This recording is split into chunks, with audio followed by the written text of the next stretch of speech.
What a shocker that the people who see everything through the lens of race and see their election loss as a result of racism and sexism. Believe that racism and misogyny, they're just alive and well. But that's not, it doesn't say I'm white, I voted for Donald Trump because of racism. That's not what stat. What stat are you talking about? All right. The first was Morning Joe. The public is now specifically targeting Bill Maher and Sunny Hostin, who's been on a collision path with practically everyone lately. Indeed, the footage demonstrates that tensions are increasing and tempers are erupting. Things quickly got out of control, and Whoopi Goldberg had to step in merely to keep things in order. Why? Because it appears that none of the people seated at that table are ready to face the unpleasant truth of what transpired during this election. Panic buttons have been punched, and the ratings are dropping. What specifically did Bill Maher say to Sunny Hostin that caused her to lose it? Let's examine it more closely. Someone must tell the usual suspects on the far left that the saying is, when you're in a hole, stop digging. You just lost a crazy contest to an actual crazy person. What a shocker that the people who see everything through the lens of race and see their election loss as a result of racism and sexism. Yes, if only we weren't so irredeemably unenlightened, we would have elected a black president by now. Oh, what, we did? Asked if racism is built into our society. White progressives agreed with that at higher levels than black and Hispanic people. They don't want your pity. And black people can't afford to indulge rich white people's need to endlessly flagellate themselves. They just want prices to go down and good jobs and the police when you call them. Well, if he's right, then why didn't people vote for the former prosecutor who actually had policy plans to help the working class? I mean, again, I got my popcorn. I don't know why people did what they did. I see all these reasons, and so, okay, time will tell. But what do y'all think? Let me say what I really think. He was correct. It's simple. It's not difficult. That's how simple it is. It's pretty stupid. Really, when are they going to receive it? They continue to assert that the fundamental problem is identity politics. However, they change the subject and accuse Republicans of engaging in identity politics as soon as we bring that up. Which is it then? Make sense of it.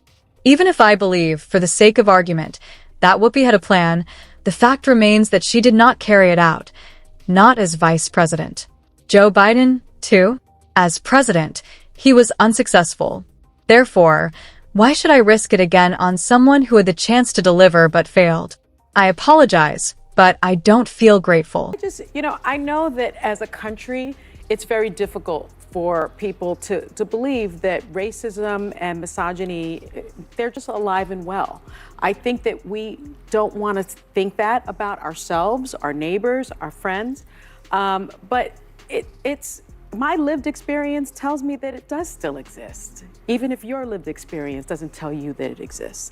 And the facts support that. I think we have a graph. If you look at there's a clear racial divide in who voted for Trump as opposed to who voted for Kamala Harris.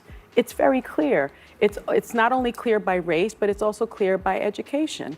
And so the notion somehow that is not true, this is by education. Those who attended college voted for her at a higher degree than those that didn't. But I've said that. Let me just finish. And so I've said that before, and there was so much backlash because I think it's an uncomfortable, inconvenient truth about it. No, this is not an inconvenient fact. In actuality, your perception of it is wholly inaccurate.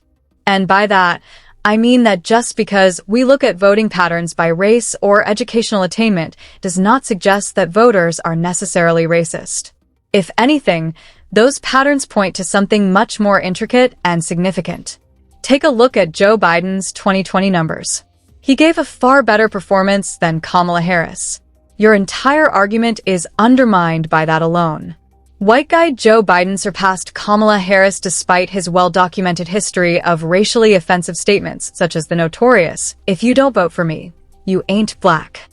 If racism had really been the primary factor influencing voters' choices, would that have occurred? Is racism the true problem here? Or is there another factor at play? The whole point is they didn't vote for him because of racism and misogyny. They voted for him because they felt like, I think the biggest common denominator in this election is people want a good life and ability to provide for their family. Well, and whether we agree or not with Donald Trump's plans, Black people they thought that he was reflective. One of the poorest demographics in this country, but they voted for Kamala Harris. But there was a split, and more of them voted for Donald Trump than had historically. I think that there's such a desire. If you really think the vast majority of this country voted because of racism and misogyny, you're missing it. Most of my family, a lot of my family doesn't have college degrees. But the stats are the stats. But that's not, it doesn't say I'm white, I voted for Donald Trump because of racism. That's not, let me just, what stat are you talking about? Yes, you can. Wait, hold on. Calm down, everybody, just take a breath, Okay, listen. Because Sunny Hostin isn't handling this with common sense, they will just continue to turn against one another if they keep repeating what happened during this election. She has no interest in novel concepts. She had already decided that misogyny was the main factor.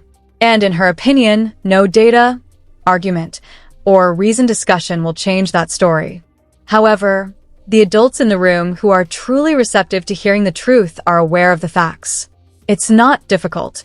The economy and immigration are the two primary determinants of voting behavior. That's all.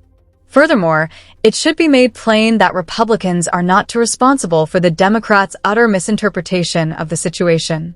They disregarded their own base. The concerns that people genuinely cared about were disregarded by them. They are currently dealing with the fallout. He says that folks see everything through the lens of racism and racism. Not everything, but if you're not seeing racism and sexism in America, then you need to clean your lenses. But because, this is something that I also find interesting, that when Democrats and liberals talk about racism, it's immediately labeled as identity politics, which has a negative connotation. It's a term that Republicans have coined, and it's been very effective. But when Donald Trump goes to Miami and talks to Cubans, that's not identity politics. When Donald Trump goes to Dearborn, Michigan and promises Arabs something, that's not identity politics. When he goes to Jews and promises them the opposite, that's not identity politics. The distinction is that Republican interactions with voters frequently come across as genuine and are based on practicality rather than ideology. Trump tried to make connections by showing up in regions his party had previously disregarded. Kamala Harris, meanwhile, wasn't a compelling contender. Her flaws were readily apparent, and in politics, that's acceptable. Neither ageism, nor racism, nor misogyny won this election. Yes, some do exist, but the economy, immigration, and inflation were the main problems. Democrats paid the price for ignoring those. The story is told by the charts that Bill Maher shared. Although white progressives tend to drive the party's rhetoric out of step with voters, Black and Hispanic Americans have more traditional views on border security and patriotism. It doesn't help that online outrage from sites like Blue Sky is passion without substance. The reality? Democrats misjudged the situation, which led to their defeat.